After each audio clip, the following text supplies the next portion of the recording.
Hello students, how are you? This is Dr. Aftab Ansari and welcome all of you in the new video tutorial of microbiology.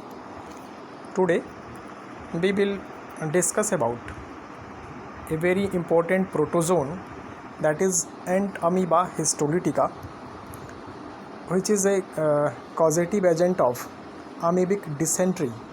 This is this ant amoeba histolytica which cause the dysentery. This dysentery disease is called as the amoebic dysentery, which is caused by the ant amoeba histolytica. So let us study about the introduction of ant amoeba histolytica. As student, as seen in the first line of your screen, ant amoeba histolytica is an microscopic protozoan. ant amoeba histolytica is a microscopic protozoan, means कि ये protozoa है और ऐसा protozoa जो कि microscopic होता है. Microscopic means the organism which can't possible to see with our naked eye, only possible with the aid of microscope, then it is called as the microscopic. और प्रोटोजोआ मैंने पहले ही बताया आपको बहुत पहले कि प्रोटोजोआ जो माइक्रो ऑर्गेनिज़म है ये बहुत छोटे होते हैं और माइक्रोस्कोपिक होते हैं और मोस्टली यूनिसेलुलर होते हैं. तो मैंने बताया आपको ant amoeba histolytica is an microscopic protozoan causes human disease amoebiasis. Amoebiasis कहें इसको या अमीबिक डिसेंट्री कहें, दोनों बात एक ही है. तो ये ह्यूमन डिजीज़ जो कॉज करता है ये इसको अमीबियोसिस भी बोलते हैं. That is ulcer of intestine.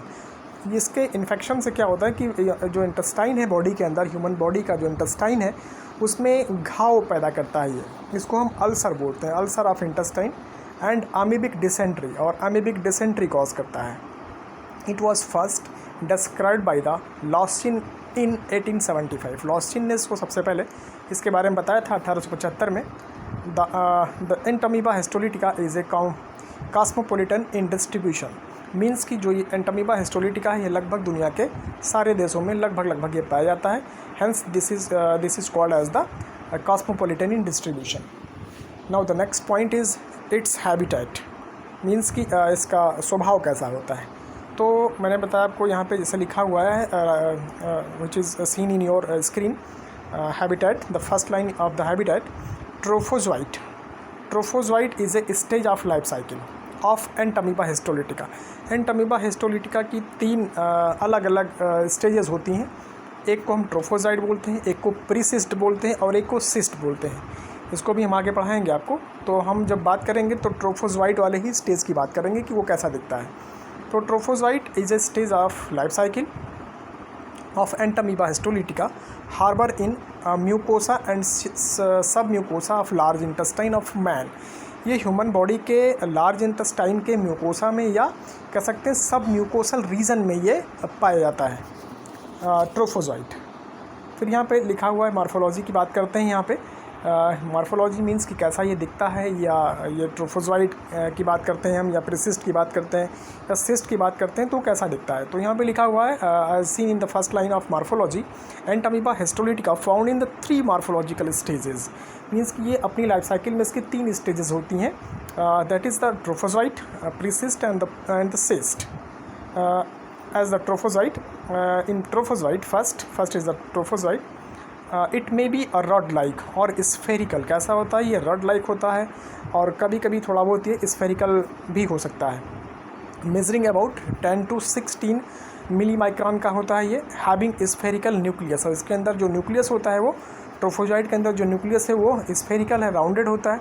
With delicate nuclear membrane, और इसका जो न्यूक्लियर मेम्ब्रेन होता है काफ़ी सॉफ्ट होता है.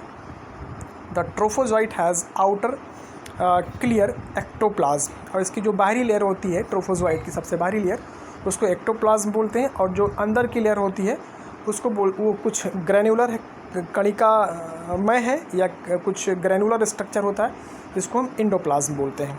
मतलब इसके अंदर जो लिक्विड भरा हुआ है, बाहरी जो लिक्विड है उसको एक्टोप्लाज्म, और अंदर की जो लिक्विड होती है साइटोप्लाज्म की उसको हम इंडोप्लाज्म बोलते हैं. The trophozoite is only parasite actively present in the tissue और ये ट्रोफोजोइट है, ये सक्रिय रूप से ह्यूमन बॉडी में पाई जाती है और जिसको इन्फेक्शन होता है उसके स्टूल में, यहाँ पे लिखा हुआ है डायरेक्ट स्टूल में, इसको आसानी से माइक्रोस्कोप में ऑब्जर्व किया जा सकता है इस ट्रोफोजोइट को। Now next one is the प्रीसिस्ट।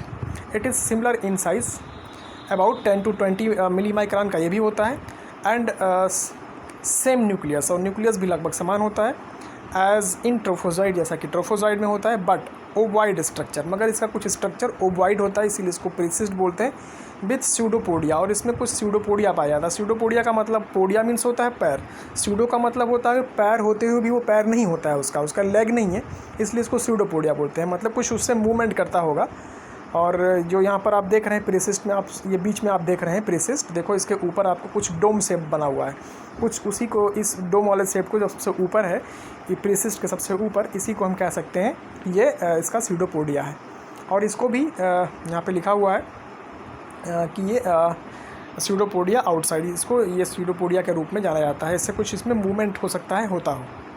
फिर यहाँ पर बात आती है सिस्ट की। तो सिस्ट में क्या है, सबसे लास्ट स्टेज इसका होता है इसकी लाइफ साइकिल का सिस्ट, स्फेरिकल इन शेप, इसका शेप स्फेरिकल होता है, measuring about 10 to 15 milli micron in diameter में, इसकी गोलाई इतनी होती है, और सराउंडेड बाई काइटिन, और ये किससे घिरा होता है, काइटिन से घिरा होता है, मोर न्यूक्लियाई इनसाइड, और इसके अंदर 4 न्यूक्लियस होते हैं, पजेस ग्लाइकोजन मास, और कुछ ग्लाइकोजन मास भी होता है, और क्रोमेटिडल बार भी पाया जाता है इसमें, and can observe in stool, और इन्फेक्टेड पर्सन के स्टूल में इसको ऑब्जर्व किया जा सकता है माइक्रोस्कोप से।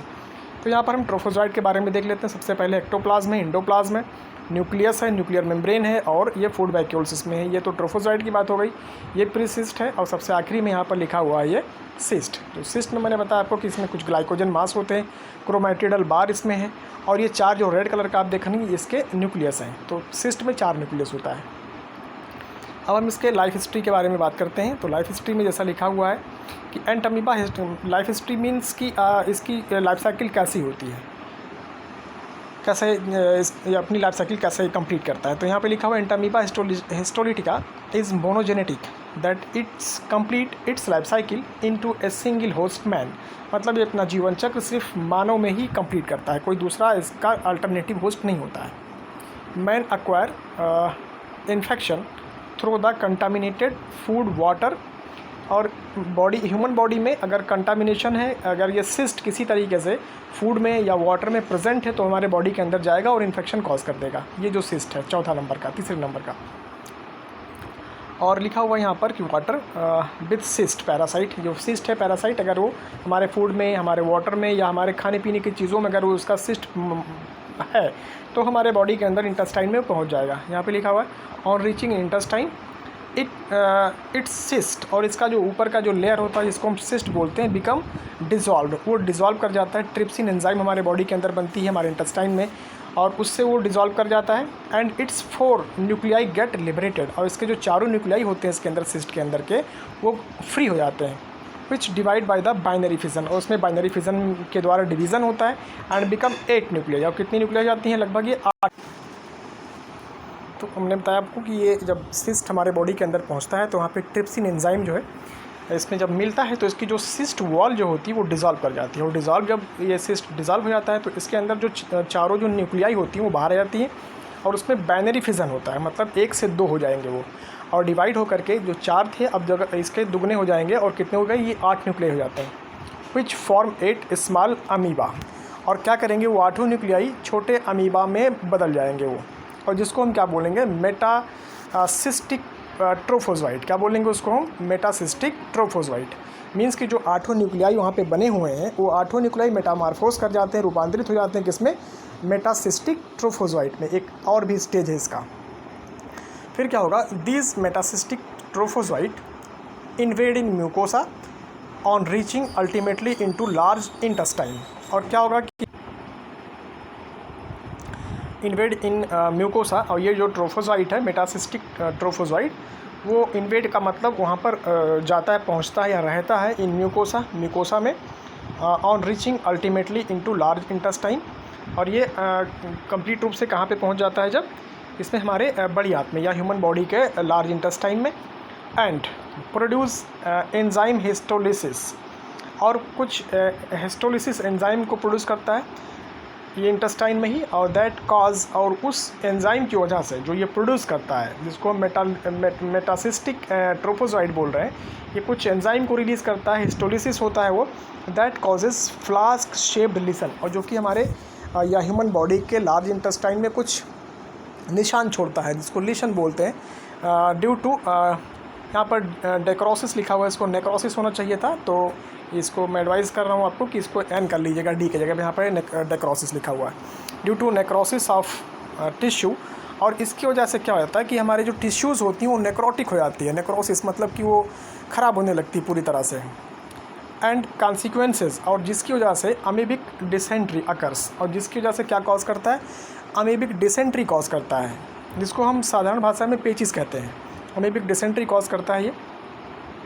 एंड आफ्टर लॉन्ग इंक्यूबेशन, और बहुत समय तक क्या हो जाता है कि जब ये हमारे बॉडी में इंटेस्टाइन में रह जाता है, after long incubation when patient start healing the Leeson, जब धीरे धीरे उसका जो लीशन है, जो घाव बन चुका है इंटेस्टाइन में, जब वो सही होने लगता है, द ट्रोफोजॉइट गेट डिस्चार्ज। तो ट्रोफोजॉइट क्या होता है कि हमारे बॉडी से वो डिस्चार्ज होता है, और वहाँ से निकल के कहाँ पहुँच जाता है ये trophozoite discharge in undigested food particle, और हमारे जो बॉडी, ह्यूमन बॉडी के जो लार्ज इंटेस्टाइन में जो मनुष्य जो भी कुछ खाता पीता है वो डाइजेस्ट हो जाता है। डाइजेस्ट होने के बाद अनडाइजेस्टेड फूड पार्टिकल जो होते हैं वो फीसेस के रूप में शरीर से बाहर होते हैं, तो उस अनडाइजेस्टेड फूड पार्टिकल में वो ट्रोफोजॉइट जा कर के मिलता है वहाँ पर food particles, undigested food particle में, एंड ट्रांसमिटेड इनटू द प्रीसिस्ट, और धीरे धीरे किसमें बदल जाता है वो ट्रोफोजॉइट प्रीसिस्ट में बदल जाता है। And then cyst is occur inside the body, और फिर वो बॉडी के अंदर वो सिस्ट पड़ा रहता है।